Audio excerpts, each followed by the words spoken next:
Good morning विद्यार्थी मित्रांनो. आज आपण एक परत नवीन व्हिडिओ या ठिकाणी घेऊन आलेला आहोत, ज्यामध्ये आपण समक्क भाग आणि अग्रक्क भाग यामधील जो काही फरक आहोत त्या फरकावरती आपण चर्चा करणार आहोत. तर समक्क भाग आणि अग्रक्क भाग हे भागांचे दोन प्रकार आहेत. कंपनीला समक्क भाग आणि अग्रक्क भागांच्या माध्यमामधून दीर्घकालीन स्वरूपाचं भाग भांडवल कायमस्वरूपीसाठी निर्माण करता येतं. आणि ज्यावेळेस कंपनी या भागांच्या माध्यमातून भाग भांडवल निर्माण करते त्यावेळेस कंपनीच्या नियमावलीमध्ये दिलेले जे काही नियम असतात या नियमानुसार कंपनीला समक्क आणि अग्रक्क भाग जे असतात त्यांचा विचार करावा लागतो. आणि म्हणून आपण या ठिकाणी समक्क भाग आणि अग्रक्क भाग यामध्ये नेमकं काय फरक आहे तर त्याची आपण या ठिकाणी माहिती घेणार आहोत. तर समक्क भाग आणि अग्रक्क भाग याचा आपण प्रथमतः अर्थ पाहूया. ज्या भागांना अग्रक्रम दिला जात नाही असे जे भाग असतात त्या भागांना कंपनीचे समक्क भाग असं म्हटलं जातं. आणि ज्या भागांना लाभांश वाटपाच्या वेळी कंपनीच्या भांडवल परतफेडीच्या वेळी किंवा इतर देणं देत असताना अग्रक्रम दिला जातो असे जे भाग असतात त्या भागांना कंपनीचे अग्रक्क भाग असं म्हटलं जातं. आणि म्हणून आपल्याला समक्क आणि अग्रक्क भागांच्या अर्थावरून एक गोष्ट मात्र निश्चित होते की समक्क भागधारकांच्या अगोदर अग्रक्क भागधारकांचा विचार केला जातो. म्हणजे रक्कम देणं असेल, लाभांश वाटप करणं असेल किंवा इतर कोणत्याही वेळी समक्क भागधारकांच्या अगोदर अग्रक्क भागधारकांना प्राधान्य दिलं जातं. आणि म्हणून समक्क भागधारकांच्या अगोदर अग्रक्क भागधारकांना अग्रक्रम दिला जातो. अशा पद्धतीनं समक्क भाग आणि अग्रक्क भागाची आपल्याला व्याख्या करता येते. दुसरा जो मुद्दा आहे तो आहे लाभांशाचा दर. समक्क भागधारकाला दिला जाणारा जो काही लाभांशाचा दर असतो हा नेहमी अस्थिर असतो, कारण तो कंपनीच्या नफ्या आणि तोट्यावरती अवलंबून असतो. परंतु अग्रक्क भागधारकांना दिला जाणारा लाभांशाचा दर हा नेहमी स्थिर असतो, कारण तो कंपनीच्या नफ्यावरती आणि तोट्यावरती अवलंबून नसतो. आणि म्हणून या दोन भागामध्ये समक्क भागधारकाला दिला जाणारा लाभांशाचा दर हा नेहमी अस्थिर असतो, तर अग्रक्क भागधारकाचा लाभांशाचा दर हा नेहमी स्थिर असतो. म्हणून लाभांशाचा दर हा मुद्दा अशा पद्धतीने विश्लेषण या ठिकाणी आपल्याला करता येतं. तिसरा जो मुद्दा आहे तो आहे मतदानाचा अधिकार. समक्क भागधारकांना मतदानाचा अधिकार असतो, कारण ते कंपनीचे खरे मालक असतात. अग्रक्क भागधारकांना मतदानाचे मर्यादित अधिकार असतात. जर कंपनीच्या एखाद्या निर्णयामुळे जर अग्रक्क भागधारकांच्या गुंतवणुकीवर जर काही परिणाम होत असेल तर मात्र अग्रक्क भागधारक सभांना उपस्थित राहून मत नोंदवू शकतात. परंतु कंपनी कायद्यानुसार अग्रक्क भागधारकांना मतदानाचे मर्यादित अधिकार असतात, परंतु समक्क भागधारकांना सर्वसाधारण हक्क असतात. आणि म्हणून अशा पद्धतीनं मतदानाचा जो काय अधिकार आहे त्या अधिकाराचा आपल्याला किंवा हक्काचं आपल्याला अशा पद्धतीने विश्लेषण या ठिकाणी मांडता येतं. पुढचा जो मुद्दा आहे ते आहे की भांडवलाचं स्वरूप. समक्क भांडवलाचं जे काही स्वरूप आहे ते आहे जोखमीचं, कारण समक्क भागधारकांच्या माध्यमातून जे काही भांडवल निर्माण केलं जातं ते कंपनीचं जोखमीचं भाग भांडवल असतं. कारण ज्यावेळेस कंपनी अडचणीमध्ये असते, आणीबाणीची परिस्थिती असते किंवा कंपनी ज्यावेळेस आर्थिक तोटा कंपनीला होतो त्यावेळेस कंपनी जे काही समक्क भागधारक असतात हे जोखीम उचलण्यासाठी तत्पर असतात. परंतु अग्रक्क भाग भांडवल हे सुरक्षित स्वरूपाचं भाग भांडवल असल्याकारणानं समक्क भागाच्या तुलनेमध्ये अग्रक्क भागाची जोखीम ही कमी असते.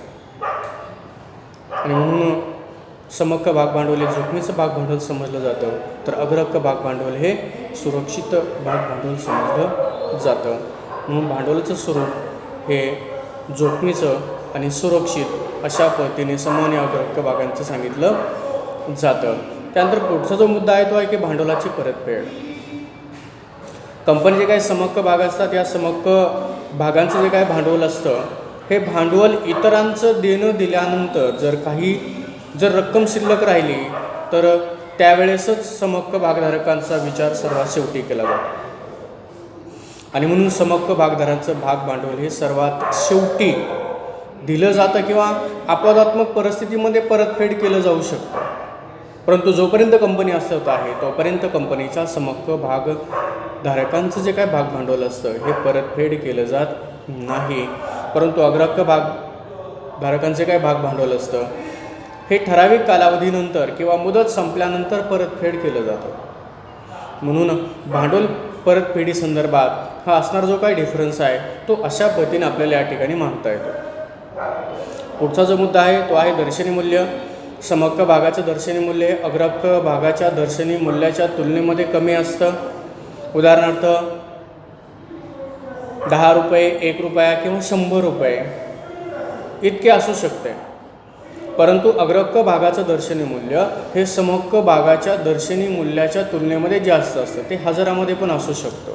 उदाहरणार्थ 1000 रुपये इतके असते.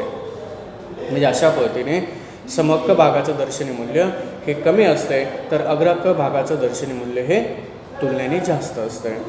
त्यानंतर पुढचा जो मुद्दा आहे तो आहे की हक्क भाग आणि बोनस भाग. कंपनीच्या समहक्क भागधारकांना हक्क भाग आणि बोनस भाग मिळवण्याचा अधिकार असतो कारण ते कंपनीचे खरे मालक समजले जातात. परंतु कंपनीचे काही अग्रहक्क भागधारक असतात, या अग्रहक्क भागधारकांना हक्क भाग मिळवण्याचा आणि बोनस मिळवण्याचा अधिकार नसतो कारण कंपनी त्यांना स्थिर दराने लाभांश वाटप करते. आणि म्हणून अशा पद्धतीनं जे कंपनीचे समहक्क भागधारक असतात या समहक्क भागधारकांना बोनस आणि हक्क भाग मिळवण्याचा अधिकार असतो तर अग्रहक्क भागधारकांना नसतो. अशा पद्धतीने या मुद्द्याचं आपल्याला या ठिकाणी विश्लेषण मांडता येतं. पुढचा जो मुद्दा आहे तो आहे जोखीम. समहक्क भाग भांडवल हे जोखमीचं भाग भांडवल समजलं जातं कारण बाजार मूल्यामध्ये होणारे जे काय चढ उतार असतात किंवा जी काय स्थिर आणि अस्थिर जी काय परिस्थिती असते त्यामुळे समहक्क भागांच्या बाजार मूल्यामध्ये नेहमी बदल होतो. आणि म्हणून समहक्क जे काय भाग भांडवल असतं हे भाग भांडवल जोखमीचं भाग भांडवल समजलं जातं. परंतु अग्रहक्क जे काय भाग भांडवल असतं या भाग भांडवलाचं दर्शनी मूल्य हे स्थिर असतं. त्यामध्ये बाजार परिस्थितीच त्यावरती काही परिणाम होत नाही. आणि म्हणून अडचणीच्या परिस्थितीमध्ये कंपनीचे जे काही अग्रहक्क भाग असतात हे संजीवनी समजले जातात. आणि म्हणून अग्रहक्क भागाचे काही दर्शनी मूल्य असतं हे दर्शनी मूल्य बदलत नाहीत कारण बाजारपेठेच्या स्थिर आणि अस्थिर परिस्थितीत जो काय परिणाम असतो हा कंपनीच्या अग्रहक्क भागांवरती होत नाही. आणि म्हणून कंपनीच्या समहक्क भागाचं किंवा कंपनीचे काही समहक्क भाग भांडवल आहे यामध्ये जोखीम जास्त असते तर अग्रहक्क भागामध्ये जोखीम ही कमी असते.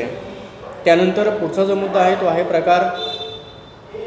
कंपनीच्या समहक्क भागाचे 2 प्रकार पडतात. एक सर्वसाधारण मतदानाचा अधिकार असणारे भाग आणि दुसरा आहे भेददर्शक मतदानाचा अधिकार असणारे भाग. आणि कंपनीचे काय अग्रहक्क भागधारक आहेत या अग्रहक्क भागधारकांचे 8 प्रकार पडतात. त्यातला पहिला आहे संचय अग्रहक्क भाग, दुसरा आहे असंचय अग्रहक्क भाग, तिसरा आहे लाभभागी अग्रहक्क भाग, चौथा आहे अलाभभागी अग्रहक्क भाग, पाचवा आहे परिवर्तनीय अग्रहक्क भाग, सहावा आहे अपरिवर्तनीय अग्रहक्क भाग, सातवा आहे परतफेडीचे अग्रहक्क भाग, आठवा आहे परत न फेडीचे अग्रहक्क भाग. अशा पद्धतीनं या ठिकाणी समहक्क आणि अग्रहक्क भागांचे हे प्रकार या ठिकाणी सांगितले जातात. आणि म्हणून ज्या वेळेस कंपनीला भांडवलाची गरज निर्माण होते त्यावेळेस जे काय कंपन्या असतात या कंपन्या समहक्क आणि अग्रहक्क भागांची जी काय विक्री आहे ती करून कंपनीचं कायमस्वरूपीचं भाग भांडवल जे असतं ते निर्माण करतात. आणि म्हणून कंपनीचं समान आणि अग्रहक्क जे काय भाग भांडवल आहे हे कंपनीचं मालकीचं भाग भांडवल समजलं जातं. तर अशा पद्धतीने या ठिकाणी आपल्याला समान आणि अग्रहक्क भागांचे काही विश्लेषण आहे ते अशा पद्धतीने या ठिकाणी आपल्याला मांडता येतं. तर हा फरक आपल्याला या ठिकाणी अशा पद्धतीने विश्लेषण या ठिकाणी मांडण्याचा या ठिकाणी मी प्रयत्न केलेला आहे. आपण यामध्ये जर काही आणखी तुम्हाला माहिती हवी असेल तर पाठीमागील जो काही व्हिडिओ आहे त्या व्हिडिओमध्ये जाऊन पण तुम्ही या ठिकाणी माहिती मिळवू शकता, किंवा जे आपलं पुस्तक आहे त्या पुस्तकामधील जो काही फरक आहे तो फरक पण तुम्ही या ठिकाणी पाहू शकता. धन्यवाद.